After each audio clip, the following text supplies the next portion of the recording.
যাচ্ছেন নাকি কোথাও?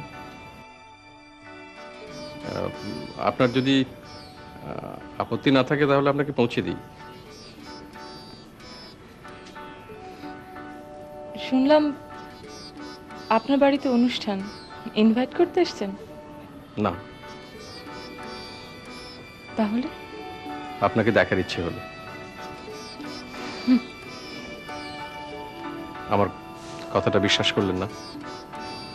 বিশ্বাস অবিশ্বাসের কথা থাক, এই যে বললেন আমাকে দেখতে ইচ্ছে হলো, তাতেই ভালো লাগলো। হিমানি, আমরা মানুষেরা যদি আমাদের ইচ্ছেগুলো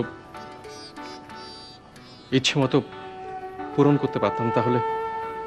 আমরা পারি না, তাই চলে যেতে হয়। ডক্টর আনিস, আপনি কি আমাকে এমন কিছু দিতে পারেন যে আমার কাছে অনেক দিন থাকবে, চাই কি সারা জীবন থাকবে?